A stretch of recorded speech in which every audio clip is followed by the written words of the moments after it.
Si Shu ay isang pambihirang mandirigma na naninirahan sa isang lipunang inaatake ng mga nilalang na kilala bilang Demon Hazards. Ang kanyang buong pamilya ay minasa care ng isang demonyo, at pinagtakpan ito ng gobyerno bilang isang aksidente upang maiwasan ang pagpapanik ng publiko. Kahit na napakahusay niya sa kanyang trabaho, siya ay ganap na naghihirap, dahil sa kanyang walang ingat na estilo ng pakikipaglaban, na nagre-resulta sa mga kaltas sa kanyang nakukuhang bayad dahil sa collateral damage.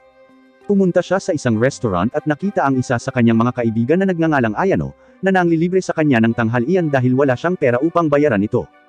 Hinihiling niya sa kanya na makakuha ng trabaho, na nagpapaalala sa akin ang aking kasintahan, ngunit mabilis niyang binago ang paksa tulad ng ginagawa ko. Siya ay lumabas ng restaurant at lumipat pabalik sa kanyang bahay, kung saan siya ay sinalubong ni Kasara, isang napakalakas na Demon Hazard, na konektado sa kanya sa isang napakalalim na ugnayan. Nag-set up siya ng candlelight dinner para sa kanya, dahil hindi pa nababayaran ang bill niya sa kuryente. Pagkatapos ng hapunan, bumalik sila sa pagtulog ng magkasama, at ipinangako niya kay Kasara na makakakuha siya ng trabaho sa lalong madaling panahon. Kinabukasan ay nag-login siya, at dinala sa isang pulong na dinadaluhan ng ilan pang mga tao. Ang mga taong ito ay nabibilang sa iba't ibang kumpanya na nakikipagharap sa mga Demon Hazard para sa pera. Ang auctioneer ay nagpapakita sa kanila ng footage ng isang Class C Demon Hazard at hinihiling sa kanila na magbid ng pera. Ang kumpanyang handang gawin ang trabahong patayin ang demonyong ito para sa pinakamababang halaga ay makakakuha ng trabaho. Si Shu ay nanalo sa auction dahil pinababa niya ang bawat iba pang kumpanya ng higit sa 50% at nakuha ang trabaho. Bumalik siya at nakipag-ugnayan sa kumpanya, na pag-aari ng ina ni Ayano at humingi sa kanya ng backup, na kung saan siya ay sumang-ayon sa isang matarik na presyo. Nakasalubong niya si Ayano malapit sa hotel kung saan naroon ang demonyo. Pumasok sila sa loob kasama ang isang pares ng mga sundalo, ngunit sa sandaling malapit na sila sa pinto, hinipan ito ng demonyo. Mabilis silang nagtago, at sumilip si Shu at nakitang ang demonyo ay nagpatawag ng 1 toneladang minions. Pumasok sila sa loob at sinimulan munang patayin ang mga minion. At pagkatapos silang lahat ay patayin, sinabihan niya si Ayano na magbigay ng distraction at cover, habang siya ay pumupunta sa tabi niya, at binaril siya sa likod. Hindi nakakagulat, ang demonyo ay hindi namamatay, at sinuntok niya siya paatras. Muling umatake ang demonyo, at ibinaril ang kanyang braso patungo sa kanya upang tapusin siya. Ngunit ang kanyang braso ay pinutol ni Kasara, na lumitaw sa huling sandali. Ipinatawag ng demonyo ang higit pa sa kanyang mga alipores, na napakadali niyang nilipol, at pagkatapos ay tumakbo siya patungo sa demonyo, inatake siya ng kanyang espada, ngunit hindi niya ito nagawang tamaan, at pinatalsik siya ng puwersa malapit kay Shu. Sinabi niya sa kanya na hindi siya nagtrabaho sa nakalipas na 3 buwan, at wala na siyang kapangyarihan, dahil nakukuha niya ang kapangyarihan mula sa halik ni Shu, dahil konektado ang mga ito.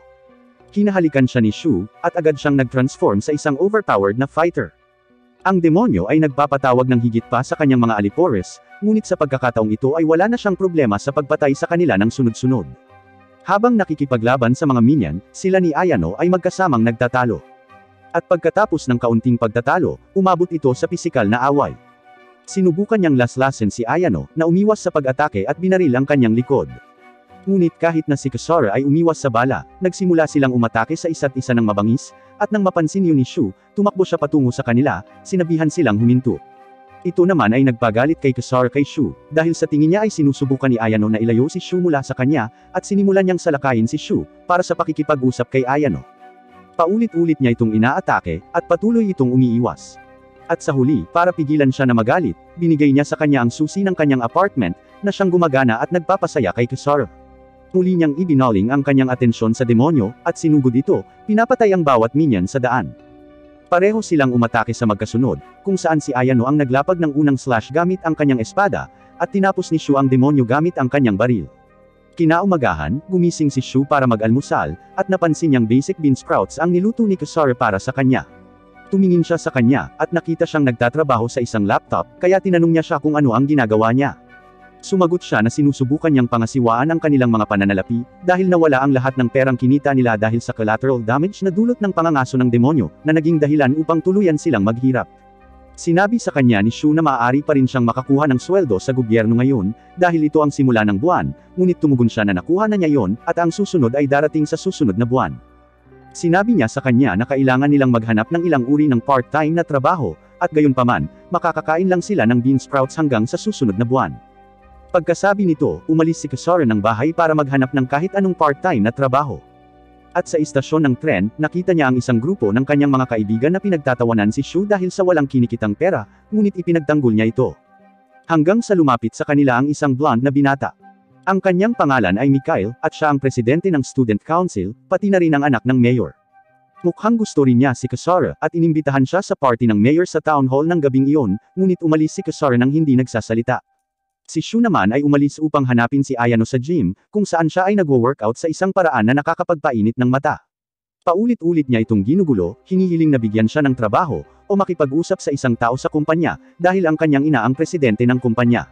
Ngunit sinabi niya sa kanya na ang kanyang estilo ng pagpatay ng demonyo ay masyadong mapanir, at palagi siyang nagdudulot ng masamang pangalan para sa kumpanya. Nakikiusap siya na bigyan siya ng pagkakataon, dahil dati silang magkasintahan. Sa wakas ay sinubukan niyang tawagan ang kanyang ina upang maghanap ng trabaho para sa kanya, dahil mayroon pa rin siyang nararamdaman.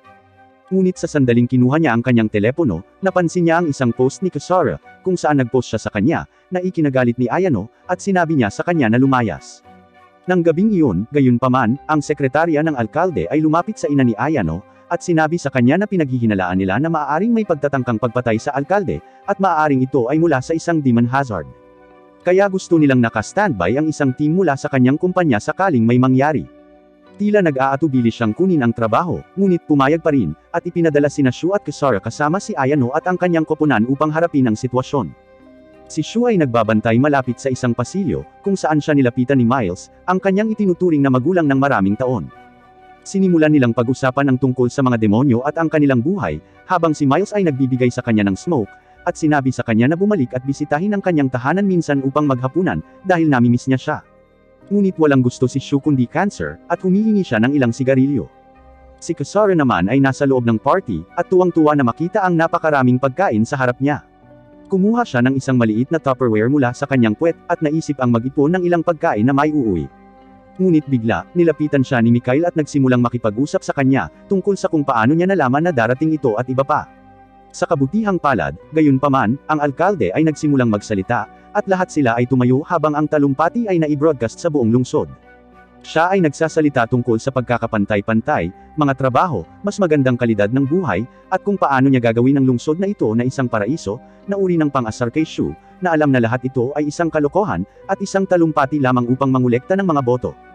Lumalabas na ang Demon Hazard din ay sobra na talagang galit sa mayor na ito, dahil sinusubukan niyang itago ang presensya ng mga entity na ito. Kaya't nagpasya siyang patayin ang mayor ng live sa TV, para malaman ng lahat ng tao sa TH City na may mga ganoong halimaw na nakatira sa tabi nila. Kadalasan, kapag ang isang tao ay nag-transform sa isang demonyo, nawawala ang kanilang pagkatao, ngunit ang demonyong ito ay tila pinanatili ang kanyang pagkatao, at nakakapag-isip at nagsasalita tulad ng isang normal na tao. Siya ay dumaan sa isang pader sa likod ng alkalde, at akmang sasaksakin siya, nang mapansin ni Kasara ang kaguluhan, at mabilis na tumalon sa kanya, hinawakan siya sa isang pagsakal.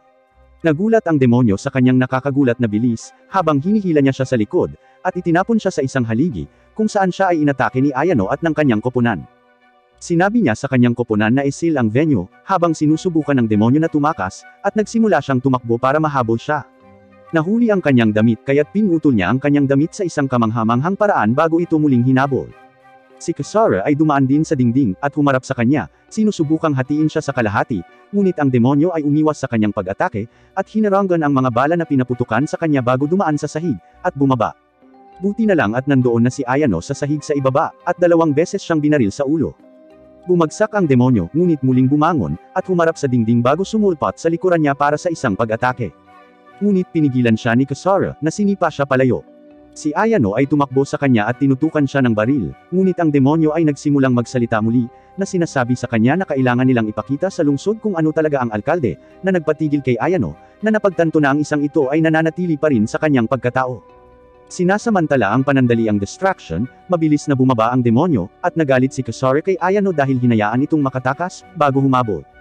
Narinig ni Shu ang kaguluhan at lumambitan sa isang bintana upang salakayin ng demonyo sa isa sa mga silid ng server, kung saan dumating si Kasara.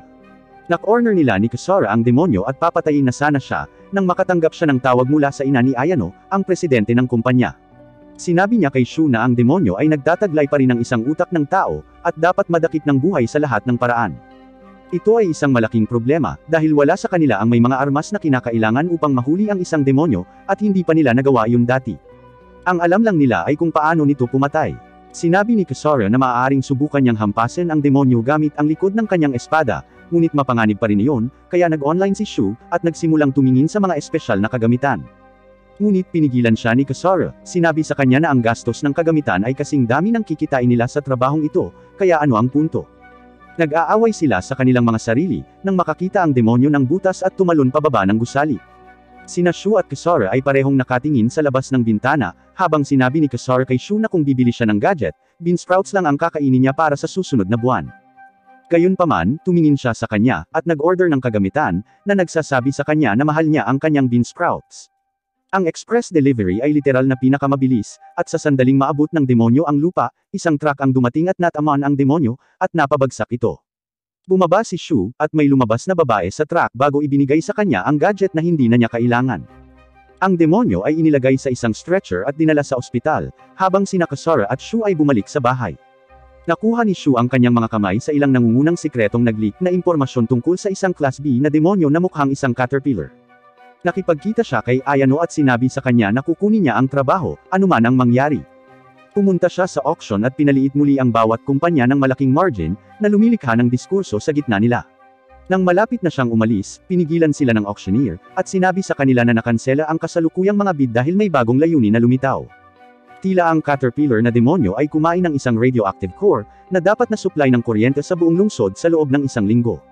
Kaya kailangan nilang kunin ang core bago sirain ang demonyo.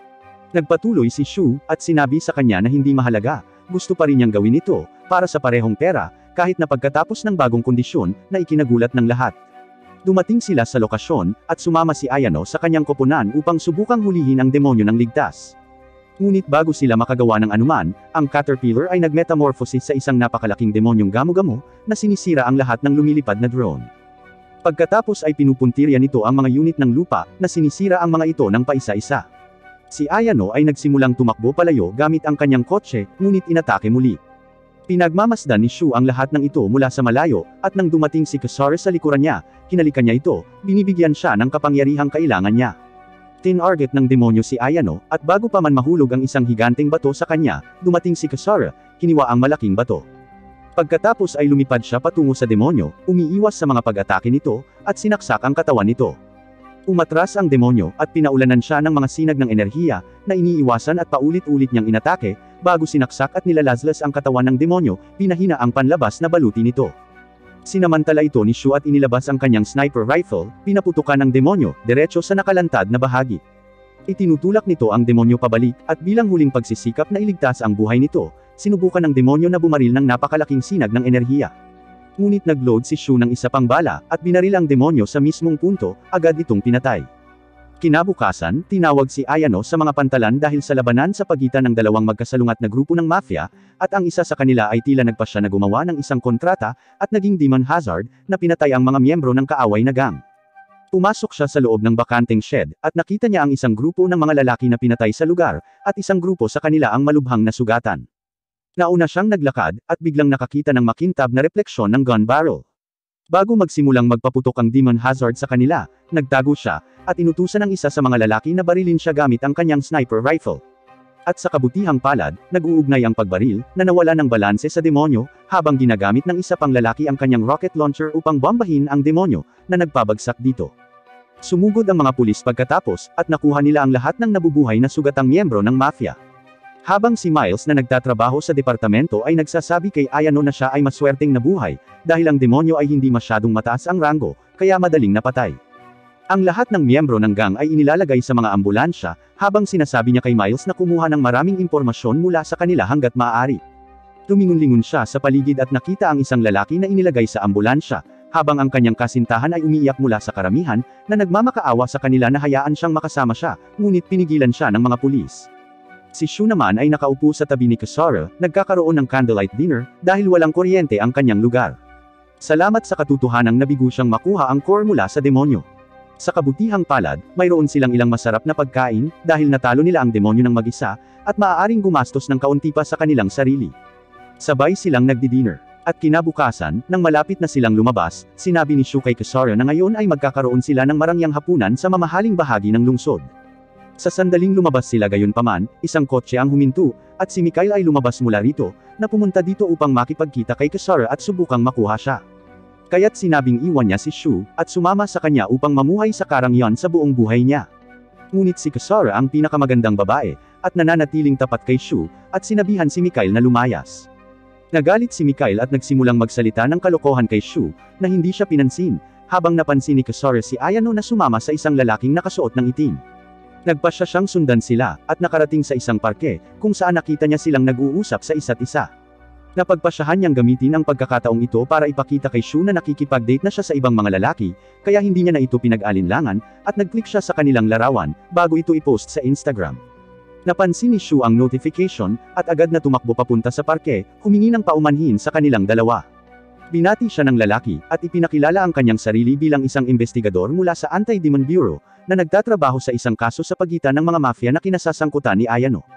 At natapos din niyang sabihin sa kanya na siya ay nagtatrabaho upang malaman ang tungkol sa demonyo na pumatay sa pamilya ni Shu, dahil hiniling sa kanya ni Ayano na imbestigahan ito.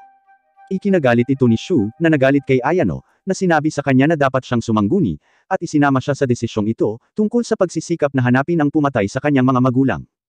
Habang siya ay nagpapatuloy sa kanyang mga pagkainis, ang investigador ay nakatanggap ng tawag mula sa departamento ng pulisya, na ipinaalam sa kanila na si Tony, ang lalaki na nakita nila na ang nobya ay umiiyak ay pinatay lamang sa loob ng ospital. Pumunta siya sa ospital, at nakipagkita kay Miles, na nagulat na sa oras na matagpuan niya siya, patay na si Tony, at hindi na matagpuan ang salarin. Tinanong siya ng investigador kung ito ay maaaring gawa ng isang demon hazard, ngunit tumugon si Miles sa pagsasabing ito ay malamang na hindi, dahil ang sandata na ginamit upang patayin siya ay isang kutsilyo lamang na may logo ng kaaway na mafia gang.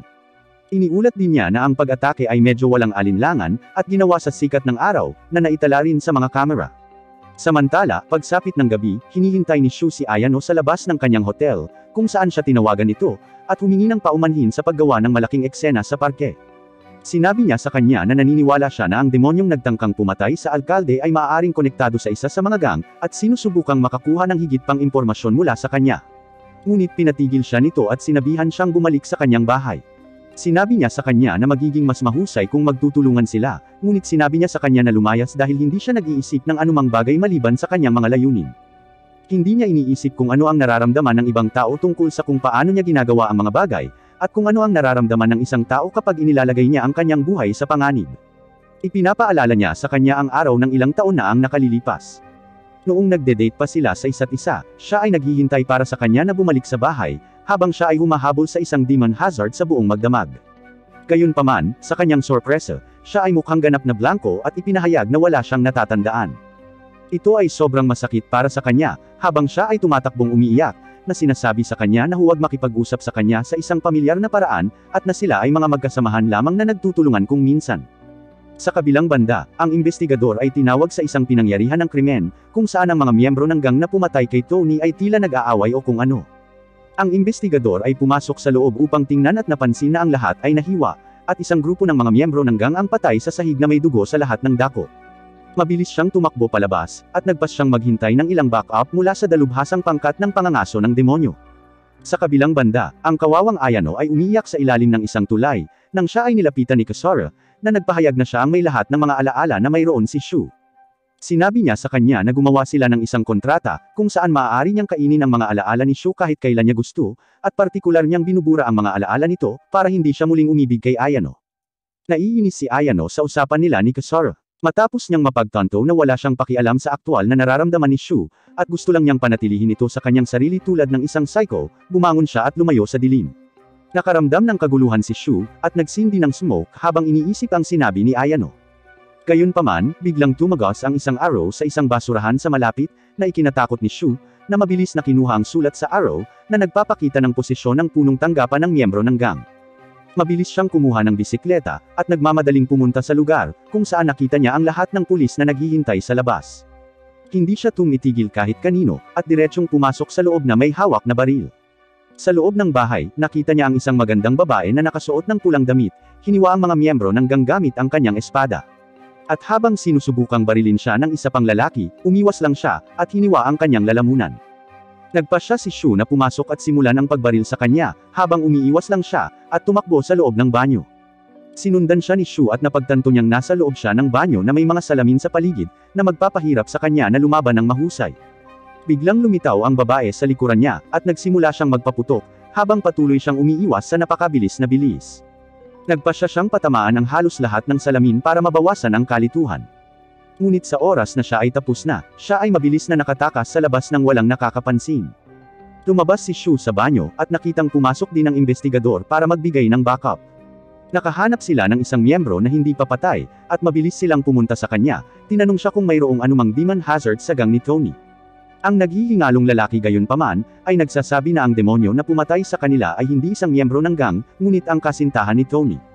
Ikinagulat nito ang lahat dahil akala pa rin nila na ito ay isang gang warfare lamang, ngunit ngayon ay tila isang personal na paghihiganti na ginawa ng kasintahan ni Tony, at biglang napagtanto ni Shu na papatayin niya ang lahat na naugnay sa insidente noong gabing iyon sa mga pantalan, kabilang si Ayano. Napagtanto ni Shu na hinahabol ng demonyong ito ang lahat ng kasama sa pagsisiyasat na iyon, at isa si Ayano sa kanila. Ipinadala niya si Kasara upang protektahan si Ayano, at inabot niya ito sa oras upang protektahan siya. Si Shu mismo ay sumugod sa pinangyarihan kasama ang mga opisyal ng pulisya, ngunit nahanap lamang ang isang nasaktan na si Ayano, at si Kasara ay na-stop. Nagagawa nilang malaman na ang demonyong ito ay gumagamit ng mga salamin upang mag-transport sa pagitan ng isang lugar patungo sa isa pa, at iyon ang dahilan kung bakit ito napakabilis, at madali itong pumasok sa anumang bahay upang pumatay ng sinuman. Ipinadala ni Shu si Ayano sa isang safe house, at pumunta sa isang restaurant kasama ang isang senior detective na nagngangalang Tetsuya. Hiniling niya kay Shu na makipagtulungan sa kanya, at nangakong hahanapin ang demonyong pumatay sa kanyang pamilya, at ihayag ang katotohanan tungkol sa mga demonyo sa pangkalahatang publiko. Binisita ni Shu si Ayano sa kanyang safe house, at ibinunyag niya na sa palagay niya ay maaaring buhay pa ang kanyang nakababatang kapatid na si Kana, na ipinapalagay na patay na. Nakagulat ito kay Ayano, dahil hindi pa niya ito nabanggit sa sinuman. Kinalikan siya ni Ayano, at sabay silang nahiga. Nang maglaon, pagkatapos basagin ang lahat ng mga bintana, ginamit niya ito bilang isang portal. Nang maglaon ay napansin niyang walang tao sa kama, at nagsimulang hanapin si Ayano. Naramdaman ni Shu ang isang espada sa kanyang likod, ngunit napagtanto na ito ay si Kasara, nagalit kay Shu sa paghalik kay Ayano. Sinabi niya sa kanya na ibigay sa kanya ang lahat ng kanyang lakas upang matalo siya at marahas na hinalikan siya. Pagkatapos ng halik, humiga doon si Shu, na walang alaala sa gabing ito. Habang sinusugod ni Kasara ang demonyo na inaatake ito ng kanyang espada, lumalaban ang demonyo, at karamihan sa kanyang mga pag-atake ay naharang. Sinubukan niyang atakihin muli siya, ngunit gumagalaw ang demonyo sa paligid at inaatake siya mula sa ibang direksyon. Ihahatid na sana ng demonyo ang pangwakas na atake nang humarang si Shu at sikuhin ang demonyo, itinulak siya pabalik. Sinubukan niyang suntukin siya, ngunit umatras siya, at sinubukang tumakas sa pamamagitan ng paglusot sa dingding, ngunit ibinato ni Shu ang kanyang anti-demon projectile sa kanya, na tumama sa kanyang tiyan, na nagpahinto sa kanya sa kalagitnaan. At pagkatapos ay sinusugod siya ni Kasara, sinaksak siya sa parehong lugar, pinatay siya minsan at para sa lahat. Tumakas si Kasara kay Shu, at ilang araw na ang nakalipas mula nang umalis siya sa kanyang lugar. Gayunpaman, hindi siya bumalik doon, at hindi rin siya nagtangkang makipag-ugnayan sa kanya. Nag-aalala tungkol sa kanyang kapakanan, si Shu ay gumagawa ng maraming pagtatangka na makipag-ugnayan sa kanya, ngunit walang natanggap na tugon. Pagkatapos nito, pinaplano niya ang isang ambush para sa impormante na nagbibigay kay Shu ng mataas na uri ng impormasyon. Naglalakbay siya sa isang istasyon ng tren at naghanap ng isang bench doon na mauupuan. Nang dumating ang impormante, binigyan niya ito ng tagubili na kunin ang tablet mula sa basurahan. Ginawa ni Shu ang sinabi sa kanya, at nag-play sa background ang isang video ng isang blonde na batang babae na nakikipaglaban sa pulisya at iba pang kumpanya ng pangangaso ng demonyo. Sinubukan ng impormante na tumakas bago pa makapagtanong si Shu ng anumang karagdagang katanungan tungkol sa kanila. Gayunpaman, sa kabila ng pinakamahusay na pagsisikap ni Shu, ang impormante ay nagtagumpay upang maiwasan ang paghuli. Sa huling bahagi ng araw na iyon, dumadalo siya sa isang auction meeting kung saan pinag-uusapan nila ang partikular na tao na ito. Ibinunyag ng ina ni Ayano sa kanyang anak na siya ay bahagi ng isang organisasyon sa Europe na naging dalubhasa sa pagpuksa ng mga demonyo sa pandaigdigang saklaw sa nakalipas na 1,000 taon, at na siya ang nag-recruit sa kanya para sumali sa organisasyon. Iniisip niyang tila naalala siya ni Shu, ngunit wala si Shu na maalala na ginawa yon. Nang pauwi na siya sa kanyang apartment, nakatanggap siya ng tawag mula kay Ayano. Nang kunin niya ang telepono, laking gulat niya nang marinig niyang sinigawan siya ni Ayano na lumayo sa kanyang apartment. Sa una ay naniniwala siyang nagbibiro siya, ngunit nang marinig niya ang alarma sa boses nito, ibinaba niya ang bag, bumunot ng baril, at inihanda ang sarili sa pagpapaputok. Gayunpaman, bago niya mahawakan ang gatilyo, sinipa ang pinto, na naging sanhi ng pagkabasag ng bintana at itinapon siya palabas ng gusali.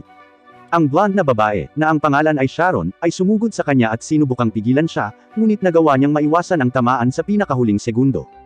Sinubukan niyang abutin ang kanyang baril, ngunit hinaranggan niya ang paggalaw nito gamit ang kanyang paa, at pagkatapos ay sinimulang salakayin siya. Naiwasan niya ang kanyang unang sipa, ngunit sinundan niya ito sa pamamagitan ng pagsuntok sa kanyang tiyan, at pagpapaalis ng hangin mula sa kanya bago maghatid ng isa pang malakas na sipa sa kanyang katawan, at ilunsad siya palayo sa laban. Pagkatapos ay tumalon siya sa ibabaw niya, at nagpapatuloy na suntukin siya sa mukha ng maraming beses habang nasa ibabaw niya ito. Biglang sumulpot si Kisara sa kanyang likuran at pinaghahampas siya ng kanyang espada, ngunit nagawa niyang iwasan ang atake, at tumalon palayo sa kanya sa pagdating nito. Mukhang pamilyar si Kisara kay Sharon, at mukhang natatakot siya sa kanya. Si Shu ay na-admit sa isang ospital, at mula noon ay walang malay.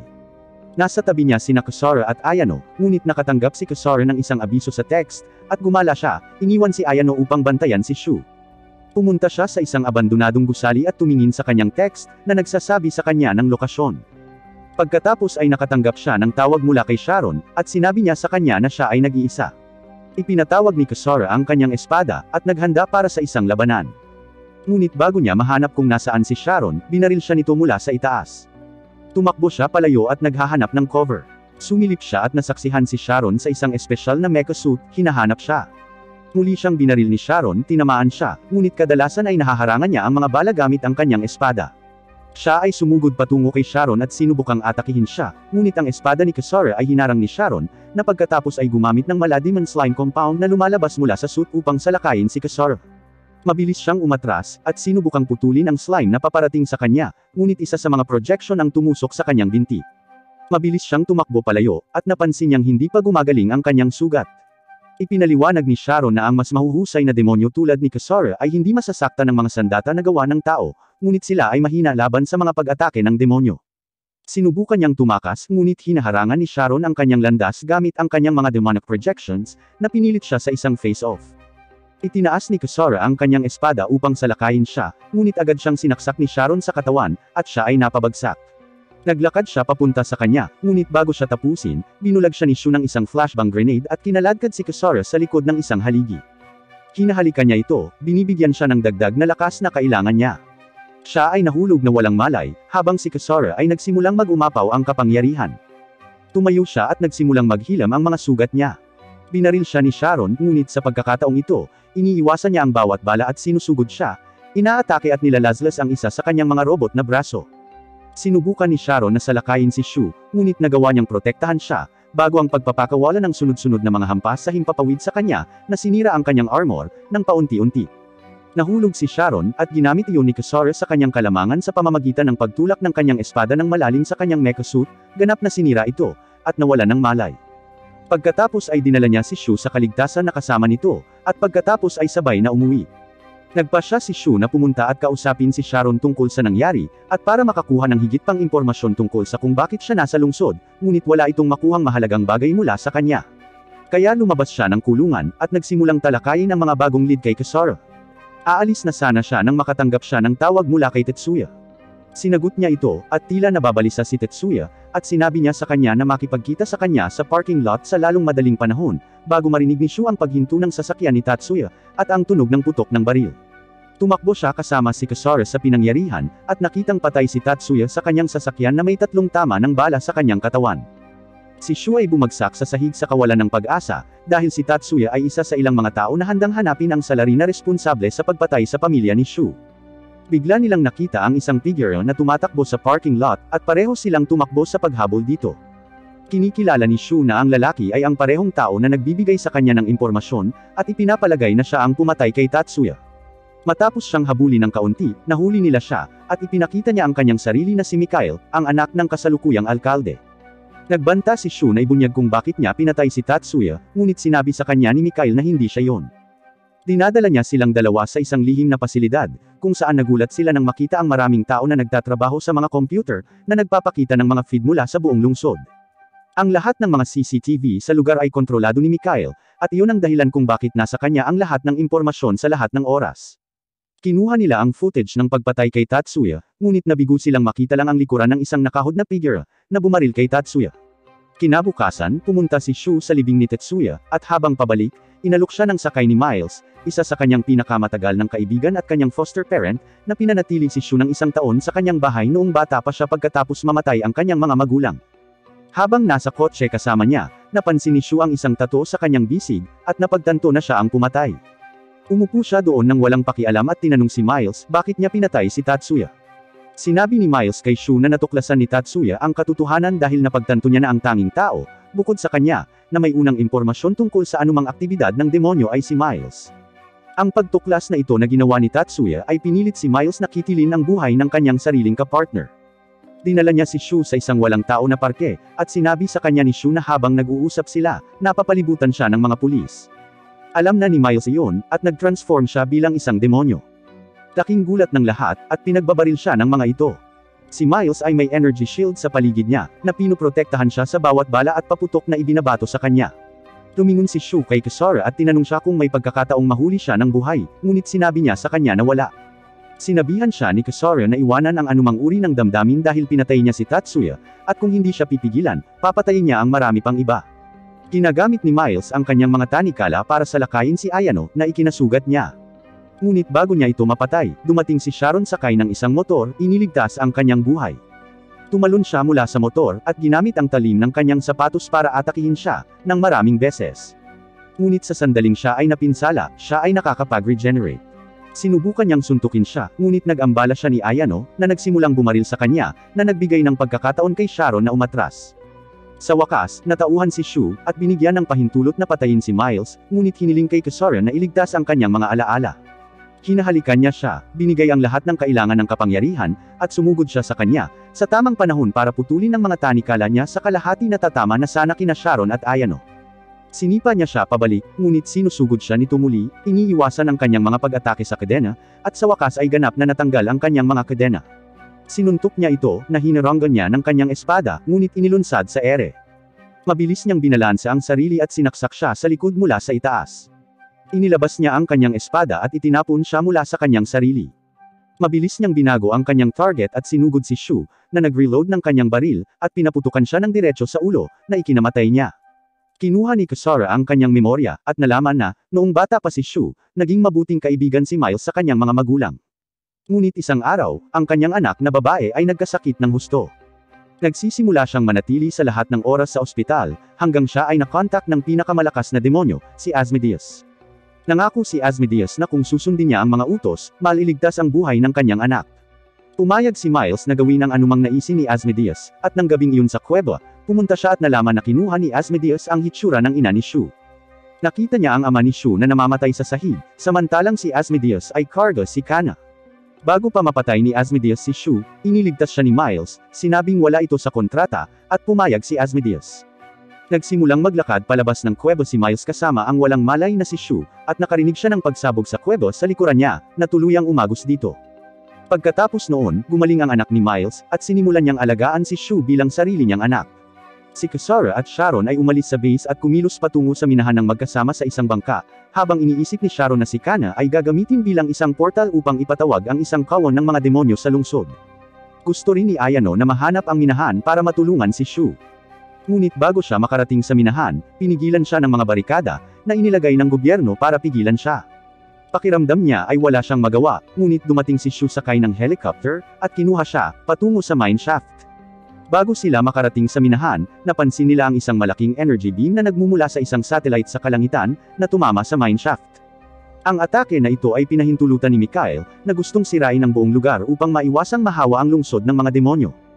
Walang magawa si Shu, habang ang lungsod ay natatakpan ng dilaw na ilaw, ngunit nagulat siya nang makitang walang nangyayari sa lungsod. Sa halip, isang higanteng kamay ang lumabas mula sa baras ng minahan, at dito, nakita niya sina Kisara at Sharon.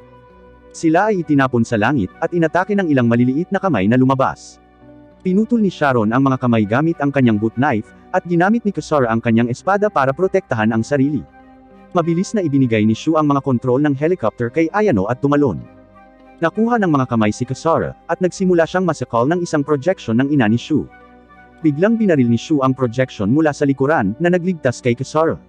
Mabilis na tumakbo si Shu palapit sa kanya at hinawakan siya, ngunit biglang bumukas ang isang portal sa kanyang likuran, at siya ay sinaksak ng nasapian na anyo ni Kana. Biglang umagos ang dugo sa itaas na bahagi ng katawan ni Kisara, at nagsimulang umilaw ang isa niyang braso. Wala siyang nagawang aksyon dahil nahawakan na siya ni Sharon at dinala sa helicopter bago pa siya makapag-react. Nailabas ni Kasora mula sa sarili ang bagay na itinulak sa kanyang katawan nang biglang nawala ang kamay. Halos agad-agad, hinawakan niya ang kanyang espada at sinugod si Kana, ngunit napaatras lamang ng kanyang mga pag-atake. Nawalan siya ng malay at napunta sa tubig. Si Ayano ay nagsisikap na tumakas, ngunit si Kana ay lumitaw sa harap ng kanyang helicopter at naghahanda na atakihin din sila. Gayunpaman, biglang tumama sa kanya ang isang napakalaking sinag ng liwanag, na naging dahilan upang siya ay magtamo ng mga pinsala. Dahil pinahintulutan ni Mikhail ang pag-atake ng satellite na ito, may pagkakataon si Ayano na iwasan ito, at umalis sa daan bago tumama ang isa pang sinag ng liwanag kay Kana, at itinulak siya sa tubig. Si Kasora ay iniligtas mula sa tubig ni Shu, na pagkatapos ay dinala siya sa pinakamalapit na pasilidad na medikal. Bagamat hindi sumasang-ayon ang mga doktor, kumbinsido si Sharon na posibleng mabuhay pa siya. Niyakap ni Kasora si Shu pagkatapos magising sa kalagitnaan ng gabi nang makita itong natutulog sa tabi niya. Sinabi niya sa kanya na hindi niya kailangan ng anumang alaala, at dapat na lang silang umalis sa lungsod na ito nang magkasama upang makalayo sila sa lahat ng ito. Sinira ni Kasora ang kanyang kontrata sa kanya sa pamamagitan ng paghalik sa kanya, na nagre-resulta sa lahat ng kanyang mga alaala ay ibinalik sa kanya. Nang lingunin ni Shu si Kasora, nalaman niyang hindi na siya nito nakikilala dahil ang lahat ng alaala niya ay nagsimulang bumalik sa kanya ng sabay-sabay. Sinusubukang ipaalala ni Shu sa kanya, ngunit napagtanto niya na hindi lang niya binalik ang mga alaala nito, ngunit binigay din niya ang sarili niyang alaala. Niyakap siya ni Shu, at nangako na pananatilihin siyang ligtas bago umalis. Nakuha niya ang balita na si Kana ay nakita muli sa kalangitan, at siya ay gumagalaw patungo sa lungsod. Siya ay inaatake ng hukbo, ngunit hindi siya gumanti, na parang sinusubukan lamang niyang hanapin si Shu. Pumasok siya sa lungsod, at inatake siya ni Ayano. Sa sandaling makita niya si Ayano, siya ay nagalit at sumugod sa kanya, inaatake siya ng mga putok ng enerhiya. Sinubukan niyang tumakas, ngunit sa huli, na-corner siya ni Kana, na akmang babarilan siya. Nang sa huling sandali, nailigtas siya ni Shu sa isang hoverboard. Inilagay niya siya ng ligtas sa lupa, at ipinaliwanag sa kanya at kay Sharon kung paano niya nabawi ang kanyang mga alaala. Ang kanyang plano ay upang selyuhan muli si Kana nang hindi siya papatayin, kaya siya ay umakyat sa hangin, at sinubukang gambolain siya. Sa sandaling magambala siya, ginamit ni Sharon ang mga demonic projection sa kanyang suit para sunggaban siya, habang si Shu ay nagmamadaling lumapit sa kanya gamit ang kanyang espada. Nagawa ni Kana na palayain ang sarili sa huling segundo at iniiwasan ang pag-atake. Hinabol niya siya, at tinawag niya ang kanyang sibat, na humaharang sa kanyang pag-atake. Sila ay nasa isang pabalik-balik na labanan, hanggang sa pumagitna si Sharon at nagawang tamaan si Kana, itinapon siya sa isang pader, na pagkatapos ay pinasabog ni Ayano. Siya ay lumabas mula rito ng ganap na hindi nasaktan at nagpasabog ng mga sinag ng enerhiya kay Shu, na iniiwasan niya, at inatake muli siya, na nagawa niyang harangan ng kanyang sibat.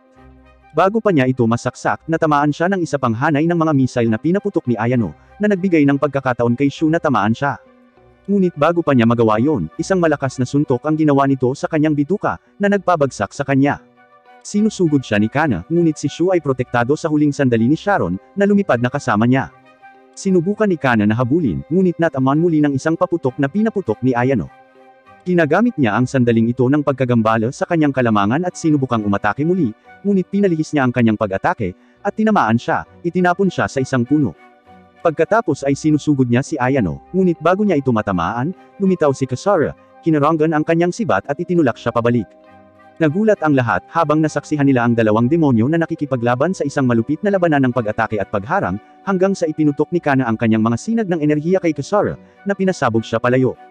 Binuhat siya ni Shu, at sinabihan siyang saksakin ang puso ni Kana, dahil hindi ito makakilos at maseselyuhan siya. Sinugod ni Kasora si Kana, iniiwasan ang lahat ng pag-atake, habang si Shu ay nagbibigay ng cover fire. Inatake siya ni Kasora, ngunit umiwas siya at lumipad sa himpapawid, ngunit sinipa lamang ni Sharon, at inatake ng lahat ng tropa ng hukbo. Bumagsak siya sa lupa, at sa galit, pinakawalan niya ang tatlong demonyo mula sa loob ng kanyang katawan na sumugod patungo sa lungsod. Hinahabol nina Sharon at Ayano ang mga demonyo, habang si Kasora at Shu ay naiwan upang harapin si Kana. Natapos ang paghalik ni Shu sa kanya, na naglalabas ng kanyang nakatago pang kapangyarihan. Habang nagmamadali siya patungo kay Kana at nakikibahagi sa isang epic na aerial battle, sinabi ni Shu kay Kasora na ilapit si Kana sa kanya. At sa sandaling nasa loob ng shooting range si Kana, binaril siya ni Shu gamit ang kanyang anti-demon gun, na nagresulta sa kanyang pagkahulog. Pagkatapos ay sumugod si Kasora sa kanya, sinaksak siya ng kanyang espada, tinapos ang labanan. Dinala si Kana sa kustodiya, at siya ay sinelyuhan sa pinakamababang silid ng lungsod, habang si Sharon ay bumalik sa kanyang lugar. Si Shu ay bumalik sa kanyang apartment kasama si Kasora, at nagulat na makita si Kana doon, sa kanyang anyo ng tao, na kumakain ng pagkain, na ikinalulugod ni Shu, dahil ang kanyang huling hiling na makita ang kanyang kapatid na babae ay natupad.